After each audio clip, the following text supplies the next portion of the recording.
Hi friends, welcome back to my YouTube channel. ഇന്ന് ചോറിൻ്റെ കൂടെയും ചപ്പാത്തിയുടെ കൂടെയും അപ്പത്തിൻ്റെ കൂടെയും എല്ലാം കഴിക്കാൻ പറ്റുന്ന വറുത്തരച്ച ചിക്കൻ കറിയാണ് ഞാൻ ഉണ്ടാക്കുന്നത്. ചിക്കൻ കറി ഉണ്ടാക്കുന്നതിനായി 2 കിലോ ചിക്കനാണ് ഞാൻ എടുത്തിട്ടുള്ളത്. ചിക്കൻ നന്നായി കഴുകിയതിനു ശേഷം മാറ്റി വയ്ക്കണം. ആദ്യം നമുക്ക് നാളികേരം വറുത്തരയ്ക്കേണ്ടതുണ്ട്. ചീനച്ചട്ടിയിൽ 2 ടീസ്പൂൺ വെളിച്ചെണ്ണ ഒഴിച്ച് ചൂടാവുമ്പോൾ 1 മുറി നാളികേരം ചിരവിയത് ഇട്ട് നന്നായി വറുത്തെടുക്കണം.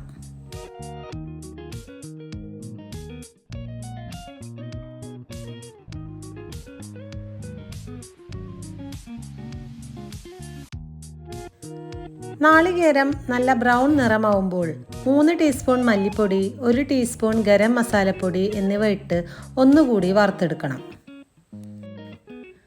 നന്നായി വറുത്തതിന് ശേഷം അടുപ്പത്ത് നിന്ന് ഇറക്കി വയ്ക്കാം. തണുത്തതിന് ശേഷം 1 ഗ്ലാസ് വെള്ളം ഒഴിച്ച് നന്നായി അരച്ചെടുക്കണം. ചീനച്ചട്ടിയിൽ വെളിച്ചെണ്ണ ഒഴിച്ച് ചൂടാവുമ്പോൾ 4 സബോള നീളത്തിലരിഞ്ഞത് ഇട്ട് വഴറ്റണം. ഒപ്പം 4 തണ്ട് വേപ്പിലയും ഇടണം. ഇഞ്ചി ഒരു വലിയ കഷ്ണം, വെളുത്തുള്ളി ഒരു 30 അല്ലി, പച്ചമുളക് 5 എണ്ണം എന്നിവ പേസ്റ്റാക്കി അരച്ചു വെച്ചിട്ടുണ്ട്. സബോള നല്ല ബ്രൗൺ നിറമാവുമ്പോൾ ഇഞ്ചി, വെളുത്തുള്ളി, പച്ചമുളക് പേസ്റ്റ് അതിലിട്ട് ഒരു 10 മിനിറ്റ് കൂടി നന്നായി വഴറ്റിയെടുക്കണം. മീഡിയം ഫ്ലെയിമിലാണ് ഇത് ചെയ്യേണ്ടത്.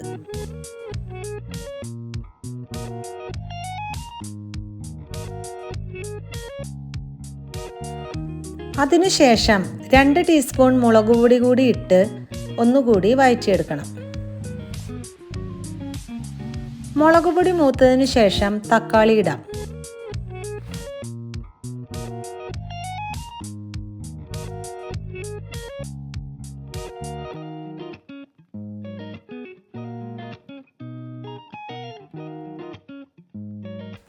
തക്കാളി നന്നായി വഴറ്റിയെടുത്തതിന് ശേഷം കഴുകി മാറ്റി വെച്ച ചിക്കൻ അതിലേക്കിടാം.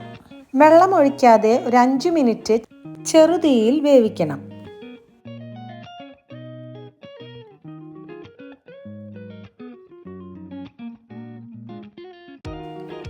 5 മിനിറ്റ് ചെറുതീയിൽ മൂടി വെച്ച് വേവിച്ചതിന് ശേഷം മൂടി തുറന്ന് 2 ഗ്ലാസ് വെള്ളം ഒഴിച്ച് തിളപ്പിക്കണം.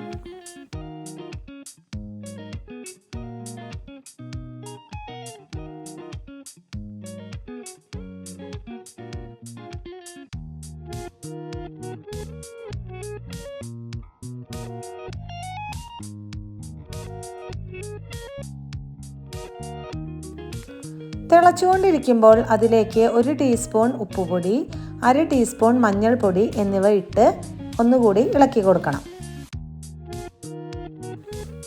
ഇടയ്ക്കിടെ മൂടി തുറന്ന് ഇളക്കി കൊടുക്കാം.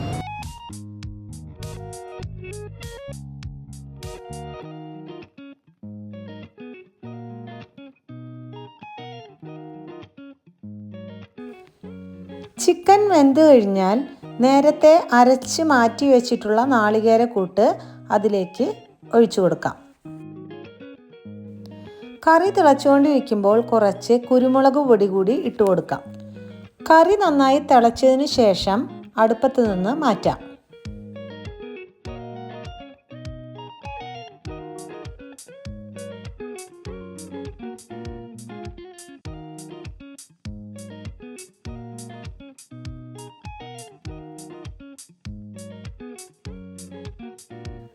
നല്ല സ്വാദുള്ള വറുത്തരച്ച ചിക്കൻ കറി തയ്യാറായിട്ടുണ്ട്. എൻ്റെ റെസിപ്പി എല്ലാവരും ട്രൈ ചെയ്യണം. ട്രൈ ചെയ്തതിന് ശേഷം ഇഷ്ടമായാൽ എൻ്റെ ചാനൽ സബ്സ്ക്രൈബ് ചെയ്യാനും ലൈക്ക് ചെയ്യാനും കമൻ്റ് ഇടാനും മറക്കരുത്. ചാനൽ സബ്സ്ക്രൈബ് ചെയ്തതിന് ശേഷം തൊട്ടടുത്തുള്ള ബെൽ ബട്ടൺ ക്ലിക്ക് ചെയ്യാനും ഒപ്പം ഓൾ എന്ന ബട്ടൺ എനേബിൾ ചെയ്യാനും മറക്കരുത്. Thank you for watching.